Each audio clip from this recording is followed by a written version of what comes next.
I can't see it yet, but I'm sure I will in a second.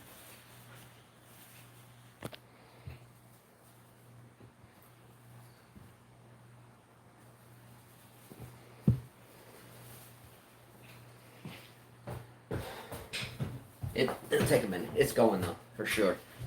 So, preparation is key. Yes, but I don't have that live feed yet. Okay. Go. It'll come on. And I'll just make sure. Hey, can anyone see? I'm on my account. Can anybody see me saying hello or anything? I don't see what I can't see us in our account right now. So. What's happening, everyone? Long time no see. Hopefully, everybody is well. Just wait just a second while we get logged in here. I can't log in. It won't let me. Oh, hello. It's been a while, but it won't show me the video. You know, Carla always has this lack of footwork issue, this lack of preparation. Well, now I can. All right. Proof is in the pudding. See, I love when I'm right. Was it going to work or not? Because you know how this always goes. Our internet connection here is just whack. Yeah, there you go. See? All right. Let's get down. Let's go. All right. Everybody ready? Yeah. All right. Well, just you and I. Anyway. And Gene and whoever else is watching. All right, Gene Swart. It's just us three. That's good enough for me. Here we go. All right. Welcome back, everyone, or at least this point, just a couple of you. We kind of did this brief sit-down show, per se, kind of on the fly. We had a rainy day this morning. Her father is coming a little bit later to play doubles with us. And it's been a really busy couple of weeks, well, actually month or so. Yeah. This is our busy season for teaching. This is our busy season for stringing, and life has gradually returned to normal here. So that has put us back into a really kind of busy kind of set. So if you've been following this channel for a couple years now, well, actually it would be 2 years in June. Then you'll know that this time of year we're generally kind of grinding it out on the court and on the stringing machine, pro shop type stuff. So glad to be here. So hopefully everybody is well. Yeah, I think everything opened up 2 weeks ago. Yeah. 2 weeks ago. I mean, 3 weeks ago was like some things, and then 2 weeks ago everything opened up. Yeah, number one, how are all of you? Please let us know in comments if you watch this later. Let us know in comments. We debated about doing this live or doing it recorded because we did it spur of the moment. So undoubtedly, it'll probably just end up being you, Gene, and I on this one. And then people can come back and watch it later. But if you watch this after the fact, let us know how you're doing. I know we've had people from India to California, spanning the globe, that have kind of kept us up to speed on what's going on in your neck of the woods. So keep that going whether you watch it now or later. We'll leave the floor open for questions. If you're watching this, you have any questions or tennis topics or sport topics or life topics, just shoot them out there and then we'll roll with it. But what we're going to do today is basically go through a list of headlines that Carla and I have seen. Just because we haven't done a show does not mean that we have not kept up with tennis news, either from a coaching aspect, a stringers aspect, or from the elite tennis players aspect, the pro tour type stuff. We've kept up with it, and throughout the past couple of weeks, we have written down headlines that we have come across. Some of the headlines are worthless. You know my saying for headlines, that are no good or just a waste of time. I have a saying, WGAS, W-G-A-S, which stands for who gives a shit.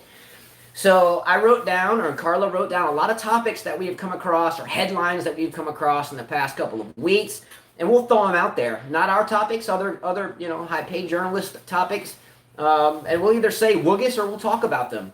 Yeah, I think Gene said here the situation where he's at has gotten worse here. Yesterday we had our biggest jump in terms of cases and deaths.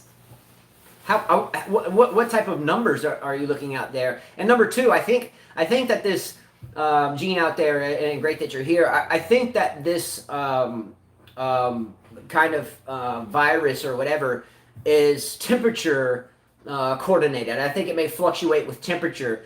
And you are in the southern hemisphere in South Africa, so I'm guessing maybe, is it getting cooler this time of year? They're dealing with cold while we're dealing with hot and humid weather. Has it ever snowed in South Africa? Have you ever, is there snow in South Africa? I think right off the coast of South Africa, what is it, Cape Town? I don't think it's terribly far from Antarctica or something. I don't know how that latitude works out there, but I'm curious if it ever snows there. Mm-hmm. All right, we're ready. I'm gonna get to the first topic. All right, let's go. We're gonna push right through this. So the first topic that we have seen in the headlines, and quite a lot of it recently, is this: Nick Kyrgios and Kalinskaya break up. Ooh. My answer to that is, who gives a shit? Carla? Yeah, who gives a shit? Who gives a shit? Don't you guys like miss real tennis? I mean, all these headlines are stupid. Number one, good for Kalinskaya to get rid of this gazoon. I think he was on a discussion show of some sort with Andy Murray the other day. It was so drunk they had to cut it off. Leads me into this question, and this is my topic, and not the topic that no one gives a shit about, and that's Kalinskaya and Kyrgios breaking up. Who cares? I'm glad Kalinskaya has got her life back on track, because it was sure heading in the wrong direction there. How can you date a guy, by the way? Carl, let me ask you this question. You're a female. How can you happily date a guy? First of all, let me ask you this as a woman. Don't you date someone to hopefully have love in your life and to maybe raise a family one day and to maybe have offspring and so forth? At a young age, no. But You're just having fun. I understand that. But yeah. But at a young age, isn't Kyrgios like 26? Something like that. Okay, But she's so younger. I get that. That's her fault. That's her stupidity for jumping in this bandwagon. But nonetheless, let me just go ahead and ask a question here. Isn't that the long-term goal for any relationship, is to find maybe stability in a partner? Sure. Obviously, you look at, well, can that person be good father, or will I be able to look at him the same way 20 years later, 30 years later, 40 years later? I mean, you got to look at that. So let me ask you a question, Carla. Can I ask you? Hey, B-Dog. So let me ask you a question, Carla. He's not my type. 1. 2, his behavior sucks. So let me ask you a question then, Carla, Carla, what's up? Pocahontas, let me ask you a question. If you just saw me playing tennis on the sidelines and I got upset at the umpire and started jerking off with the water bottle, would you want to date me after that? No. Okay, so again. No, I think she was having fun. She was looking for a bad boy. Probably bad boy intimately and bad boy in other ways, and she found out, well, maybe I don't want a bad boy. I want someone to respect me a little more. You think that buffoon is a bad boy intimately? I think it's all a show. She thought that. I think she thought that, but she probably said, "Damn, it's not that good." He's got no skills. He's got no skills. He's not that good. So let me further this. Let me further this. So here we are. We're a couple months removed from any type of high level tournaments. And it seems to me that the only thing that has transpired in Kyrgios' life is excessive drinking. Yeah. And look, I'll drink a beer with the best of them. However, if I'm playing and I'm a professional athlete, just like MJ, what's up? I wasn't drinking then when I was dropping bombs, but just because I am now doesn't mean I'm off the charts, right? So what I'm saying is do you think that Nick Kyrgios now, having always been open to not working out, not having fun at the gym, not practicing much, and so forth, and now having been pretty much intoxicated and going through a tumultuous relationship since this unexpected break, do you think when the season starts back or next year starts back, do you think this guy is actually going to be a threat? And I'm not hating on the dude. No, there's no way. There's no way. No, because if he's getting drunk right now, I mean, this is the time to take advantage of getting in shape, playing a lot of tennis, working on your mental stuff, getting ready for the season, like a lot of players have done. I mean, Serena looks great. Serena does look good. She looks good. She looks like she finally got in shape. There's a lot of players. Hey, David Raines, how are you? We were talking about you today. Time out. Time out. Dave Raines, what's up? Cincinnati. I should have worn my Cincinnati hat. Are you coming down? We're good here. Are you coming down? You can stay with us, too, if that's necessary. If you can't find a rental, we'll make space. Are you coming down? Answer that. What's up? Much love to you, Dave Raines. Seriously. Before you go there, Gene answered your question. He said, we're in the western side of South Africa. It snows during this time around the Cape Town area, only in the mountains, but sometimes snows on the ground. It's almost winter time. And he says that some business was forced to open, with the essential workers going back. Are there ski resorts in South Africa? Can you strap on a set of skis or a snowboard and go ride in South Africa? I don't know, but David Raines said maybe in the summer. Okay. Hopefully your family as well, and I don't know how things are in Ohio. I'm not sure. Here everything seems to be back to normal. I've never seen so many people on the beach before. Well, here's a couple of things, Dave Rance. A couple of things. Number one, hopefully we do better in trivia than we did last year. First and foremost. Number two, you guys got rid of Andy Dalton in Cincinnati, and now Dalton is a Cowboy, which brings up the dilemma between who does Dallas start this year, Dalton or Prescott. So forget about that. But we're not talking about Dallas here, but back to Cincinnati. They took on the young man from LSU. What was his name? How did I forget that? The guy that just won the national championship throwing the football for LSU. What's his name? I'm going to have to look it up. How did I? Burrow. Joe Burrow. Okay, yeah. So. Not my favorite dude. Does Joe Burrow change Cincinnati? Because I still think they're hot garbage. And I know B-Dog02 would agree with that. Because that's like a divisional rival, I think. Isn't it like Cincinnati, Pittsburgh, New England, and the Jets in that mix-up up there? I think it's something like that. Anyway, I think it's still going to be a crap sandwich with ass topping in Cincinnati this year. Let's go Niners. Gene says here the skis, but mostly in the mountain areas. So yeah, they ski. All right, ending this topic that we said was who gives a shit in the first place. Will Nick Kyrgios be a threat ever again? I don't think so. I think I got a better chance than he does. He has to be way out of shape. Has to be. Yeah. Question number two, or topic number two. ATP executives, that's the Association of Tennis Professionals, the executives that control the men's tour. B-Dog said hot dogs trash still. There you go.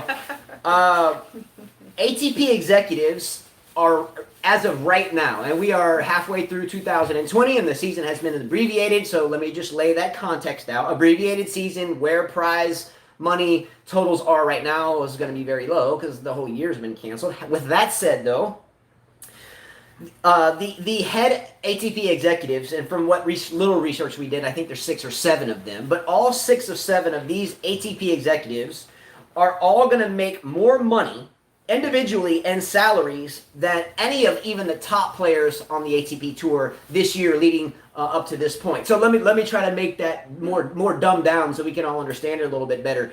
So the top players on tour, money earners right now, you can imagine, with sponsors and money, is Federer, Djokovic, Nadal, Serena. You know, the list will go on for a short term. TM and whatever, even though I think TM's garbage too. Anyway, the ATP executives individually are going to be making more money this year than any of the players on tour, including those at the top. Now, interesting. That was going to happen on the WTA side, but the WTA, the Women's Tennis Association executives, took pay cuts so they could help other people out. This seems to not be the case on the men's side. So I guess the ATP executives are too proud or have too much ego or too much, I guess, confidence in that the men bring in more money, so why should we give cuts and da-da-da-da? What are they promoting right now, though? I mean, everything that you see on tennis is reruns of old matches. The commentators talking about who's the greatest, who did the worst thing on the court. I mean, what are they doing to promote tennis? I don't see anything new, different. I mean... So here's the question. Should some of these ATP executives take some type of pay cut and help some of the lower ranked players out? But, you know, I think it's a good thing to do morally because it looks good on paper, but I guess they could lose all their money and it still wouldn't help out everyone that needs to be helped out. You see what I'm saying? I mean, if I have $20 in my pocket and there's a million people that need help, I mean, I can give you my last 20, but it's really not going to help. Do you see what? So I get what their argument is. Yeah, but they can help some of those lower ranked players. You know, just a little here. It's like you said. So give them a penny apiece. You fill the pebble up with a bucket, right? A little here, a little there, a little there, a little there, a little there. Eventually adds up. Well, the metaphor, if you put a pebble in a bucket and eventually the bucket will fill up with pebbles, that comes from like working out or yeah, but or you can do the same thing. It's like donations. You donate 5 here, somebody else donated 10 here, somebody 100. It adds up. It helps them out. I get that, and I'm for that. I think morally on paper, karma up there and the whole bit. I think you should do it. I think that it's better to give than it is to receive. Okay, good point, B-Dog. He said, doesn't the lower level players still live at home, etc.? Do they really need money? No, I've met a lot of lower ranked players that play challengers, and no, they actually had to work regular jobs, and they did the tennis, and they had their own place. A lot of them are not kids anymore. So that's not true, totally. Yes, and I do, again, what little research, and very little at all, because this was kind of done on a whim. But players like Riley Opelka, Tommy Paul, and a couple of our other American greats that are doing so great with their Red Bull sponsorships and their immature lingo. It makes them sound like surfer kids that never grew up in the first place. So yes, they're probably still living on mom and dad's couch. But I don't think someone like Opelka needs the money that badly. I'm talking about lower ranked players. Maybe like Tommy Paul. Yes, Tommy Paul's garbage. I didn't mean to say that. First of all, you were saying he had a great backhand. You like the way he played. He has a great game. Why is he garbage? But okay, let me rephrase that. Let me rewind. He's a good player. Never met the guy, don't know anything about him, but every time I see him play, I'm like, okay, maybe he can get better. But every time I see him being interviewed by the media or talking to somebody else, he sounds like an immature kid that never graduated from high school. What's up, dude? And all this stuff. I can't wait to do this. What's up, dude? I mean, come on, bro. So Gene says I did see that. Could you send me the link though, Gene? He said the Algerian girl that made the video for TM had me in tears. Top 250 lower players are struggling.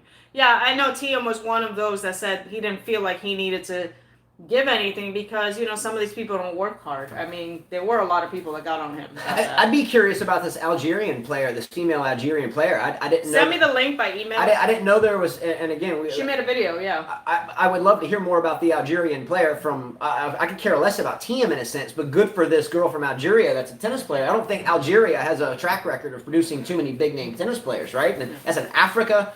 So I know we have players historically from Portugal, Morocco, South Africa. By the way, Gene Swart, Ivor Savage, who now that you have met that owns YTech Strings. Again, we play with nothing but, not because of sponsorship at all. He's just a friend of ours and a really good guy and has really good products. I haven't played with white strings in forever. That's the Square X, the new Square X white. We've always had the black. The black, yeah. Anyway, but I see that you guys have been talking, so that's great. Gene, Ivor's a really tremendous guy, and it's nice that you have met someone such as him that's from your country. So I think that's pretty cool as well. Now let's get back to this Opelka. Hello, Ying Hao. Let's get back. I hope I said that right. Let's get back to this Opelka thing, and not that he's a topic for discussion.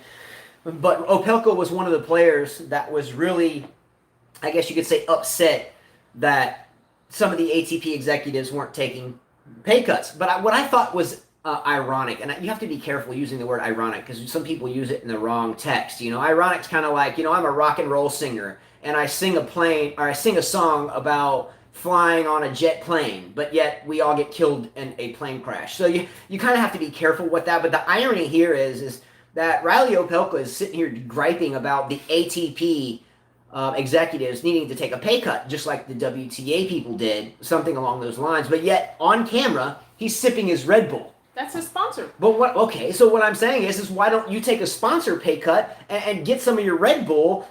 He probably did donate. Most of the guys did. Well, I find it quite shallow if you're trying to get help for everybody and you're bitching about it, but at the same freaking time, you're sitting there, I'm sure he's bitching for other people.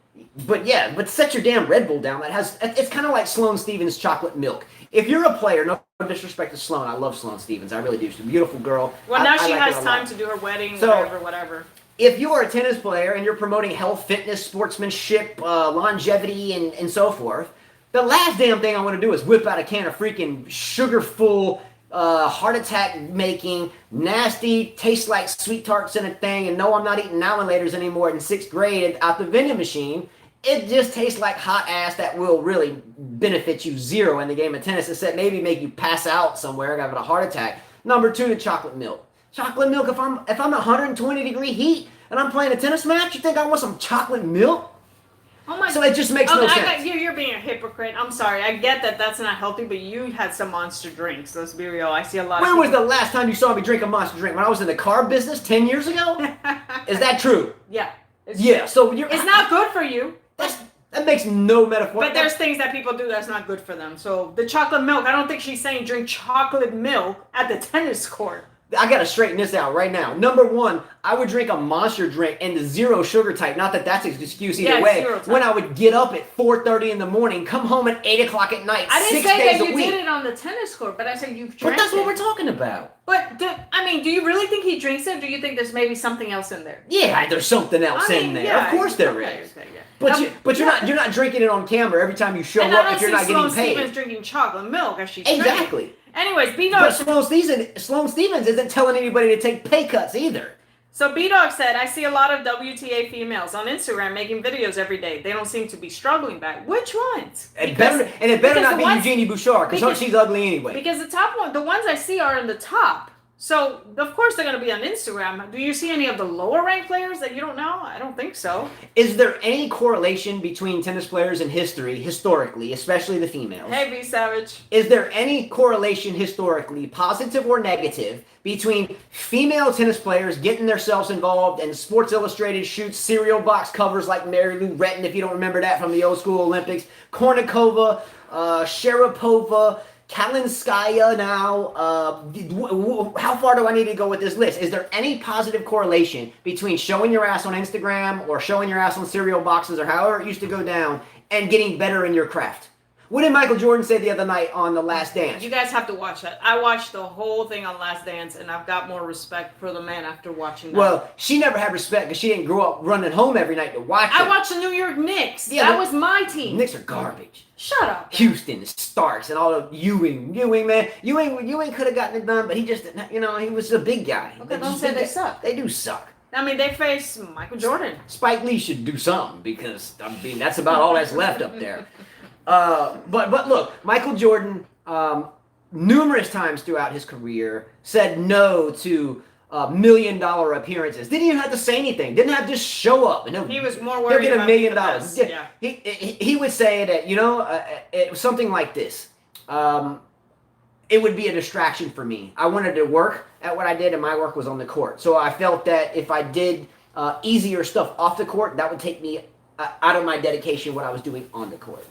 So, again, I get so tired of hearing, LeBron and Michael Jordan, a comparison in between. There is no comparison between. LeBron's a great player. He's a big man. No, there's no he's a beast, don't get me wrong. One of the greatest of all time. But MJ, there's no comparison. Now, going back to this whole thing with TM and stuff, Ying Hao said he was undecided about it personally. Like, I understand what TM is saying. He doesn't want to, maybe his hard-working money, but how many players with a lot of money go and spend $10,000, $20,000 on bullshit? How many? Why not? Why not? Try to help. If you want to do the contribution for those players that are. You ever checked out some of these cribs that these brothers live in? Some of the money that is spent on a watch, on a stupid bag, on whatever. Come on.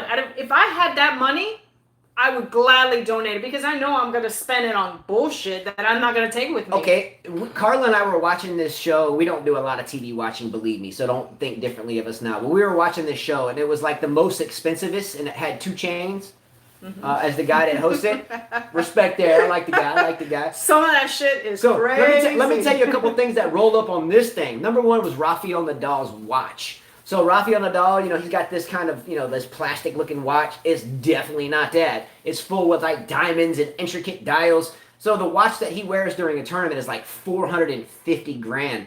That was on there. There was another thing where this guy was selling containers of air. Like, air. For, like, $10,000 an air shot. Ice. Yeah. Ice cubes from Antarctica. $1,000. So stupid. Let me tell you something. Rich people spend money on stupid shit. Blow it. And if I had that money, I'm telling you, I don't have a problem because you can't take anything to the grave. You just can't. Yeah. So on this show here, 2 Chainz was talking about like, okay, I got $1,000 worth of ice cubes in here. I got a thing I can huff on that's just straight air. So here he is with this drink, and it's got a couple of cubes in it, and they pour like the most expensivest liquor in it, and then he's got a shot of air that's supposedly from like Scotland off the tip of this glacier or something.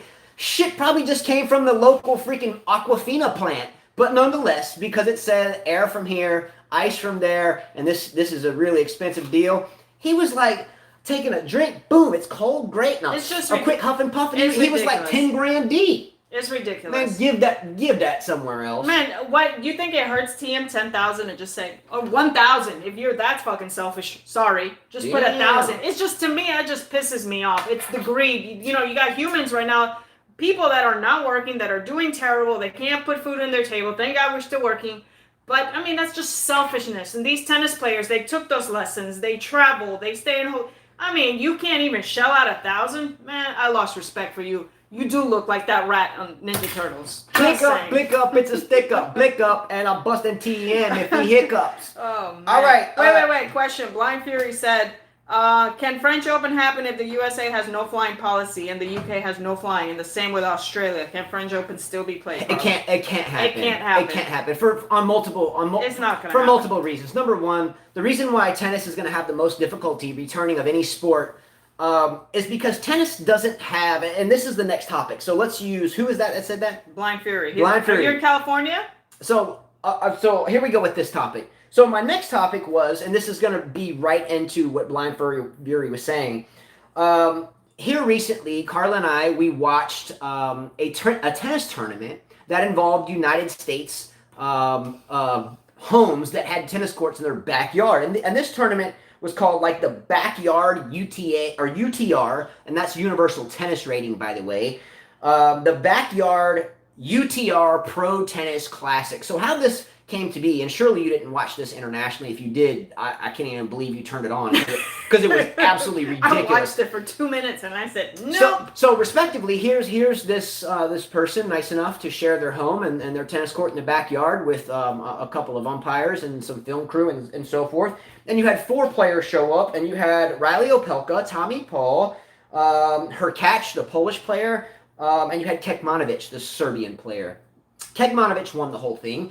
Now, the reason why I bring this up... He's the better player. He's better than all of them. Hurkacz is very good, but Paul and Opelka, I could care less. And not because I'm not selling out on Americans. It's just that, come on. I mean, I don't even... Do I have to explain myself, honestly?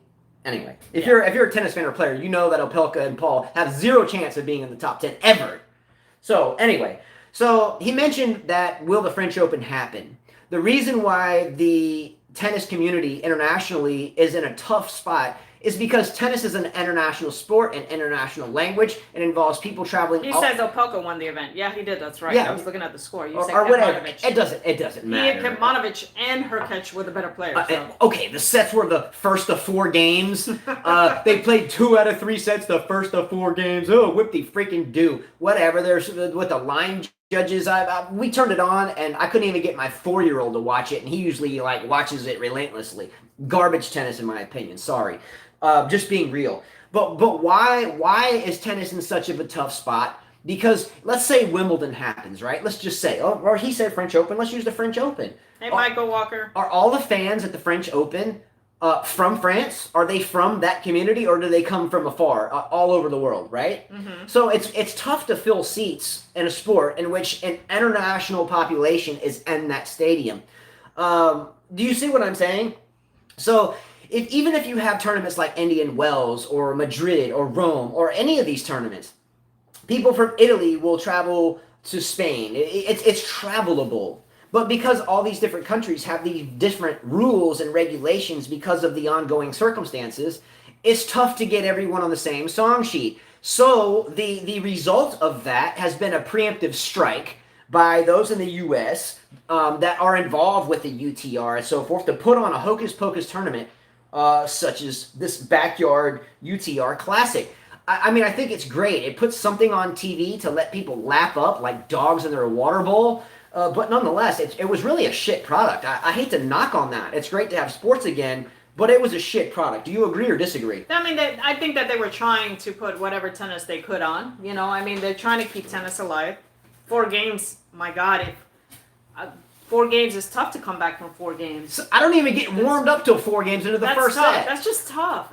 Yeah, no. Okay, second thing, Carla, you and I traveled. I won't name the club or the tournament, but you and I took all of our 5 children last year to all except the 4-year-old play in a tournament in Mississippi. Okay, we drove our asses an hour and a half to get there, an hour and a half to get back for 3 days. Early morning matches, night matches, and when we get there, we're told it's the first of 4 games, 2 sets, and if they split sets, it's a 7-point tiebreaker for a 3rd set. Never went back again. Do you know how pissed off we were? Never went back again. We were pissed. Now Chris won the tournament. Yeah, but we never went back. Now our oldest son lost in the 2nd round. Good showing, whatever. But our other son won the entire thing. Mm-hmm. So with that said, I didn't give a shit if he won the whole thing or not. It was subpar circumstances. 4 games is not enough to do anything with. You get to 3-3 in the first set, it's a breaker. Yeah, that's tough. That's stupidity. And you want to shove it down consumers' throats that are struggling at this point? Give me a break. Save the sponsorship money because I turned it right off. So whatever the sponsors were during the commercials, Bausch and Lomb, Mercedes, whatever they were, we didn't see your ads because we turned that shit off. Whack. So I like what B Savage said here. He said TM's obviously selfish, rat, but he grew up in the same sewer we call our world. Yeah, he probably knows how tough it is. Yeah, true.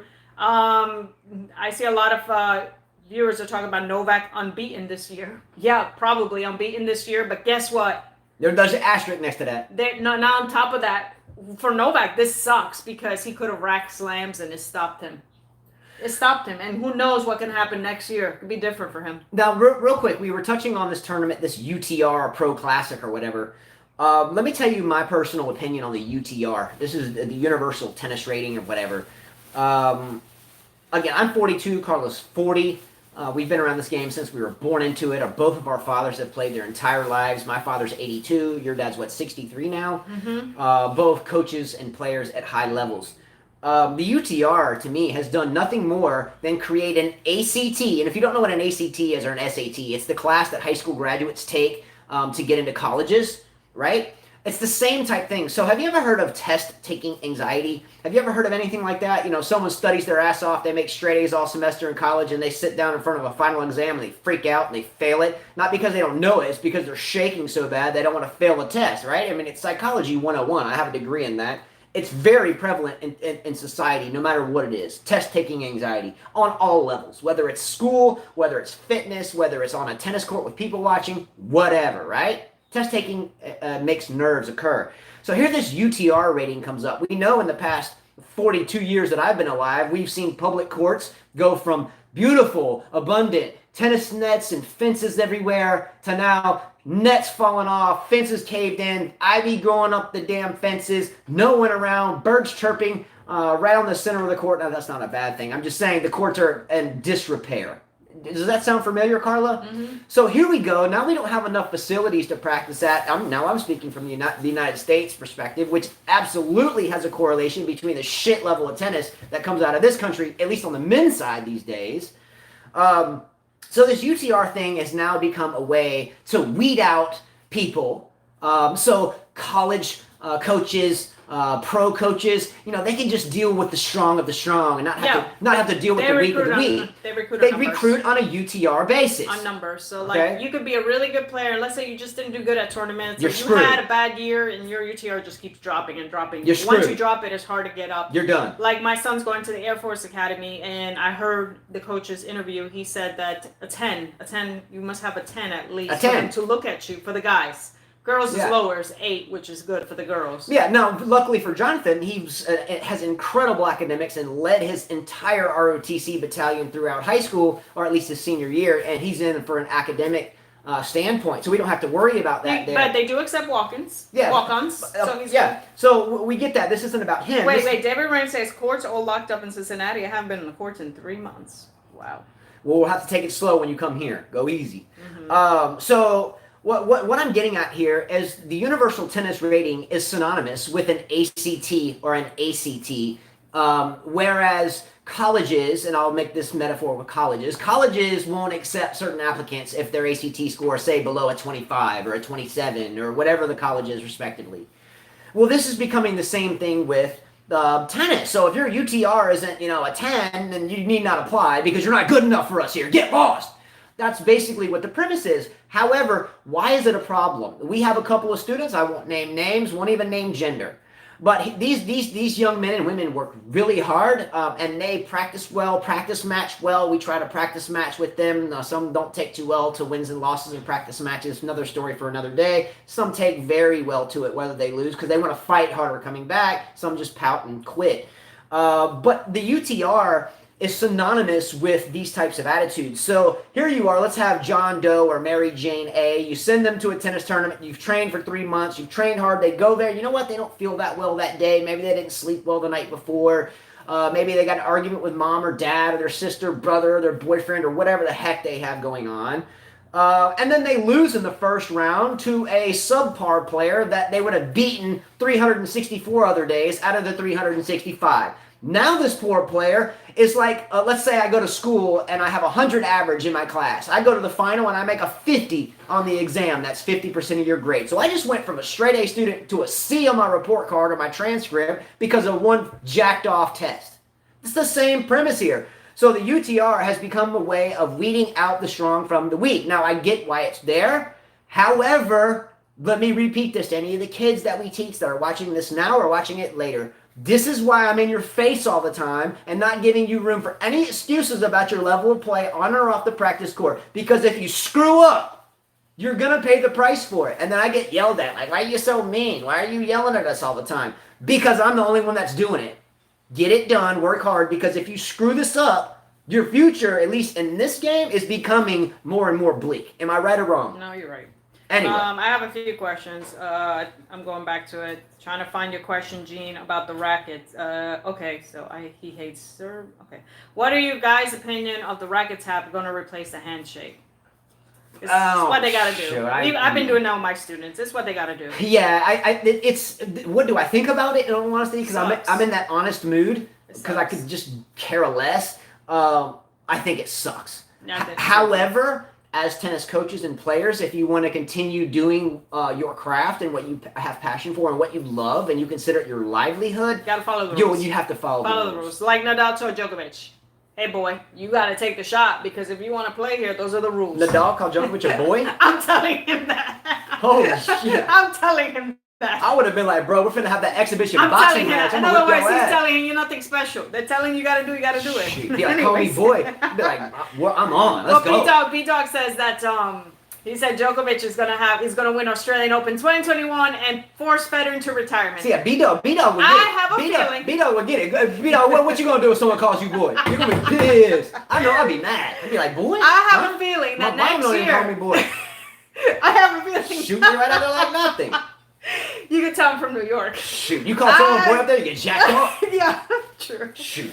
I have a feeling, though, that next year we'll see a lot of different stuff. It looks like Nadal's chilling. I mean, I read where Djokovic doesn't eat for 16 hours. I was like, wow, no wonder he's so skinny. Okay, what I think you will see, and this is in all seriousness, when tennis season resumes, whether it's this year or next fall, which I think will be the case, maybe even after the Australian Open, I think you're going to see a lot of injuries. Look, I've been an athlete my entire life, Carla, and a lot of you have. B-Dog, much love to you. I was going to say my boy, my brother, same thing.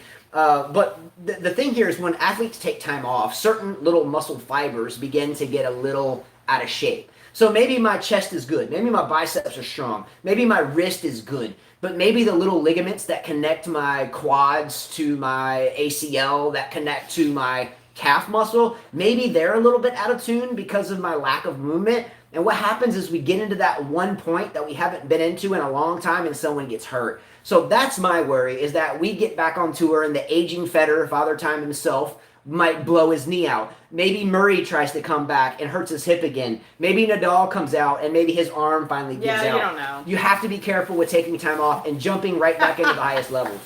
B-Dog said, boy, you're getting a 2-piece and a biscuit. Oh, anyways. Well, Blind Fury says, well, I think there's a difference. Like, what's up, my boy? What's up? No, I'm sorry. Then someone saying, like, boy, there's a, and yeah. It just came out that way. Yeah. Blind Fury said, would you like women's tennis body to merge with men's tennis, Carla? I mean, I think we talked about this on the last show we did, like a month ago or whatever it feels like we did it. I think we said, does it really matter? I'm too dumb to answer the question. I don't know. I really don't know. I mean, I'm for women making the same money, but I heard the argument where a lot of you guys say, well, they're not doing the same revenue as the guys. So I don't know. I don't think it'll ever happen, though. Yeah, I think the proper answer here is I don't know the answer to that, or I don't know. I was in my senior year of college, and we had this college professor. His name was Dr. Gerald Williams, and I'll never forget him for this one lesson. So we came into the class, and he wrote this really complex-looking question across the board. This is before computers. This is like, we actually writing and like it's like a dry erase board. So we had this, this long, complex, written-out psychological analysis and problem on the board. None of us knew walking into the class that there was no answer for it. So he walks in, he says, here's this problem on the board. We're in this class for an hour and a half or 2 hours or however long. And when we're done in here, I want all the answers on my desk. Leave them right here 5 minutes before. I'll review them real quick and I'll call out the winners. Okay, a little competition, right? And actually, I think it was sports psychology. I think the course was sports psychology. He was a golfer. Anyway, so all of us sat down, and there was 2 or 3 of us that were all the time studying together, and we held. He only gave out so many A's. We were just studying and studying and studying and studying. So we all came in here. We sat next to each other in class, and we sit down and we look on the board, and we're like, what the fuck is that shit? We're scratching our heads like, damn, did we miss something? Did we not study something? I mean, how do we not know that? And we're looking at each other, and you can't talk, but we're looking at each other like, gee, shaking our heads. Everyone else is diligently writing like, and we're just sitting there like, what the? Anyway, the class was about to end. Myself on my paper, I wrote like a teacher a note, like, man, I'm really sorry. I can't answer this question. I don't know. I've never seen this before. And the other couple of guys, actually one was a girl, in the study group, we were all like, they didn't write notes like I did, like, please don't fail me, I must have missed something. They're just like, I don't know. And I'm like, man, I'm sorry, I'm lost here. So everyone turns in the stuff on the table, and we all go sit back down. There's probably 100 people in this class, auditorium-style class. And he goes through all the papers real quick, all the papers. And these people have these complex algorithms and complex statistics problems written out. He's throwing them away. But he keeps these 3 papers over here, and he says, I got 3 winners. 3 winners. Okay, and I'm like, shit, I know it's not me. I didn't know the damn answer. Anyway, he calls out my name and the 2 other people. These are the people that won. And I'm like, well, shit, I didn't know. Anyway, the moral of the story is sometimes if you don't know the answer to something, don't speak out of your ass and shoot from the hip and sound like a fool, because people listen. I think that's a complex question. I'm too dumb to know the answer. So once again, I don't know the answer. Right? Yeah, a lot of these guys are saying women shouldn't play 5 sets. They don't have the same stamina. Oh, well, okay, wait a minute. That wasn't prophesized in the first question. No, these are the viewers saying no, women shouldn't play. They shouldn't merge it. What's the whole point? B-Dog said, what's the whole point? They're making about the same amount of money. Well, I don't think his question about a merger had anything to do with the set length. That's what they're talking about. Women cannot play 5 sets. They cannot. Can't. They're not biologically built for it. If they're on their time of their cyclical part of the month, and we've talked about this before, no disrespect, I mean that in all due sincerity, their body can't hold up. They're losing blood. They're losing fatigue. They can't. It's not fair. I get bored after 3. It's not fair. Anyways, Blind Fury said when Trump had meetings with sports governing bodies, there was nobody representing tennis, which is bad. I would think that's bad. I didn't know that. I think that's a great knowledge drop. Thank you for letting us know. I think that. Who said that? Blind Fury. That's a great knowledge drop. Never heard of that. Glad you mentioned it. It doesn't seem alarming to me, though, in a sense of what we just talked about earlier. The tennis courts here, when Carl and I first moved to this island, by the way, the 2 tennis courts that we play on now have been redone because basically we went out to the old ones and showed that we cared a lot about them. When we first moved to this island, the tennis courts here had collapsing fences. The courts were destroyed. The nets were all messed up. We literally got shovels and string and went out there and tried to piece them back together as best we could and trained on them with people for quite a while, a couple of years, and eventually... No, we didn't train anybody, just... Well, our kids. 5 kids, 5 kids, yeah, it's quite a few people. Okay. We rolled basketball team deep up here with the 5 children. But anyway, moving forward, next topic, all right? And this is one that I said who gives a shit about. So here's the topic. I read this morning. The headline, didn't even study the article whatsoever. Tony Nadal, Rafael Nadal's uncle, has indicated that Roger Federer is the greatest of all time. Is anyone tired of this conversation I'm tired of this conversation. Who gives a shit? Next topic. LeBron, pick one of these 3 players. Pick one of these 3 players. LeBron James, Michael Jordan, or Magic Johnson. Pick one of the 3. I got MJ. Well, Michael Jordan, obviously. Yeah. Don't forget about my Magic, though. He was electric at LA. Go Lakers. All right, question number 6, or topic number 6. Up to this date, I have read maybe 1,000 times, and that may be understating it, maybe thousands of times, that multiple studies reveal that learning to play the game of tennis can add 10 years onto your life. Yeah, we've talked about this a lot. I say let's absolutely stop for a second and talk about this for a minute and remind ourselves why we even sit here or why you sit there or why you even play the game in the first place. Number 1, if your mind is happy, that adds on longevity right off the bat. I think when we sit down here, we do it to be happy and talk to like family, right? Mm-hmm. We always get asked, well, you should have more subscribers. You should ask people. It's not about that. It's for us to have an escape from what we do and to have fun. So it motivates me to have fun right here, number 1. Same thing on the court. Number 2, fitness. When you're on the tennis court, granted, if you're a beginner just learning, your mind's going and your heart's racing because you're trying to figure it out. That's a form of fitness, right? Mm-hmm. Thinkers burn calories by thinking. Much less if you're moving and thinking. Fitness is great here. Brain work, hand-eye coordination, sportsmanship, mathematics, angles on the court, angle from handle to grip to racket. Angles are important. How can we say this any more clearly? The game is beautiful. The people you meet along the way are beautiful, generally, unless you're talking about, Kyrgios or McEnroe. Fatness is great. I don't think fatness is great. Be savage. He probably meant fitness. Oh, okay. Fatness, fitness, okay. All right. Losing the fatness and you can get fit.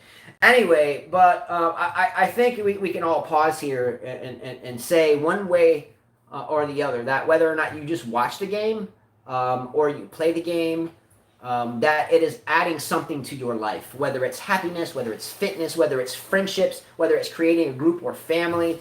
And again, I don't think there's anything else in the world that can quite compare to that. What are you going to say? Football? Okay, well, if you play for an opposite team, you've got bar fights breaking out. Baseball, same thing happens in the parking lots of Giants and Dodgers games. I mean, it's just different. I haven't seen anybody getting fist fights over who's the greatest of all time between Djokovic and Federer. No, I say this, get low, beating them in the face in the bar, breaking beer bottles over his head. No, it's Djokovic. Maybe it happened somewhere, but I haven't seen that type of deal go down. Topic number 7, players playing each other in video games. Okay, let me define this. Andy Murray, I guess, won some Madrid video game championship. Who gives a shit? I love to play Madden on Xbox. I'm a football fan. I love dissecting the game. By the way, I have never been beaten in Madden in like the past, I don't know, a long time. Asses of Madden. I don't play video games. Break it down, dissect you, run the clock. I love football. But does anyone have interest in watching tennis players play one another in a video game? No. I mean, it was I like could care less. It was like it was like the head topic forever. Could care less. Anyway, Woogers, who cares? Two quick things, then we're done. Is the tennis season done for 2020? At least at an international high level, and I definitely am not taking. Well, July 31 is when tennis is banned to July 31, but there's no tournaments. July 31. U.S. Open's like at the end of August. How's that going to happen? Well, July 31, that would put August, September, because U.S. Open, the middle Saturday is usually, what is it, Memorial Day or Labor Day or something? The last week of August. Yeah, it's the last week of August into early September. Yeah, no, I don't think it's happening. I don't think they mentioned California, Florida. I just don't see how they're going to do that. It's not. I mean, traveling is not safe right now. I mean, even for my son, he has to be careful traveling in June. How are people going to travel? Yeah, we have found out that if he contracts any type of thing, that he might not be able to go. So we're keeping him checked in. Yeah. All right. The last topic, I sent you a picture, Carla, earlier at the grocery store. So Carla and I went to the grocery store earlier, and that's actually when we decided to do this show, because I had enough. I had enough of just Woogis topics. I just wanted to get it out here. So Carla and I, we don't eat a lot of red meat, but we were in the mood to get a couple of steaks, right? So we went there and we were looking for a couple of steaks, and I wanted to show you a picture of the price tags on 3 little steaks that we were going to buy, but we obviously set back. Check out the price here. Lack of preparation. What lack of preparation? I'm trying to make sure that the picture's good. Check out the price. That's $60. Wait, I don't know if they can see that because of the way this. There we go. You can shut the window behind you. 60. There you go. $60. That's 3. You can look at the pound. $16.83. Yeah, $17 a pound basically. And that's not a restaurant. This is not an expensive grocery store. This is our neighborhood market. That's actually the cheapest around. It has nothing to do with them. The reason why I took this picture is if anyone doesn't think the world is changing around them, I think we have a second thing coming. Again, we'll eat a few steaks here and there, nothing more. We definitely keep our kids with protein in them, but usually by supplements or white meat like chicken or stuff like that. But sometimes we'll get our roll on with some steaks. It's a ribeye steak, but just a ribeye. It's not a porterhouse. It's not a filet mignon. But it comes from Mexico, and it had a lot of fat in it. This same 3-pack of steaks we bought 100 times over the past 6 years here from the same store, and usually it's like $12. Okay, Yeah. so it's a $48 jump in one weekend. So last week we ate a couple of steaks when my mother came and visited. She likes a steak, so I made her a steak. Love my mama. What's up, dear mama? You are appreciated, don't you? Yeah, it is know? crazy expensive. So what I'm saying is, if we don't think the world is changing, we have to take a second look of where we're going with this. Chicken breast was up. Everything was up. Yeah, chicken breast. We usually get huge things. $5-6. It was Crazy. $12. Like $12 for 3 breasts. I still got some in the freezer that we never cooked that are like $3, and the same thing is now like $12. So what I'm getting at here, $60 Delmonica steaks. shoot, better be some Delmonica filled with diamonds and pearls, and I just don't know it because it's a magic steak, and I don't know if I'll get it or not. But look, the steaks were fatty. Whatever. Yeah, dude, $60 with some steaks, and I bought the same pack before for 5 years from the same store that's generated $12. I'll ask Hitchhiker. David Ring says, I would like to see Tennis Pros karaoke. Yeah, that would be good. Tennis Pros what? Karaoke. You know the Tennis Pros? Yeah, that would be better than watching them play video games. Well, I think Dave Raines holds the record for the worst ever. Actually, my kids tend to think it's the best ever. What is that? You're so bad. Yeah, we don't forget that one. Yeah, we don't forget that one, Dave. Question for Justin. Do you know who holds the record of the fastest serve in the WTA? My guess would be the Mummy. No, I would have to say Serena or Venus. Pliskova. I would say Serena or Venus has to have it. I say Pliskova. I don't know. I don't know the answer to the question, but I would say Serena or Venus might have it. I think Pliskova is. What's the answer, Hitchhiker? I don't know the answer. It's a great question. I think it's Pliskova. I don't. Somebody said Serena and they said nope. I think it's Pliskova. She has the height to get up there and crank it. Yeah, I think so. I'm trying to think of anybody else. Or Gorgas could be the other one. Kyrgios. Yeah, she can serve. She's the one that has that But floppy. she can serve hard. So what's the answer, Hitchhiker? Sabalenka at 133. Okay. Oh, that's why he asked All it. right, that's good. I saw her showing her butt. She was like sitting in the chair with the jeans and no top here like this. I'm like, haven't I seen this picture like replicated by many actresses? Well, we know why they do that because when they get to a certain amount of likes, they start getting paid for it.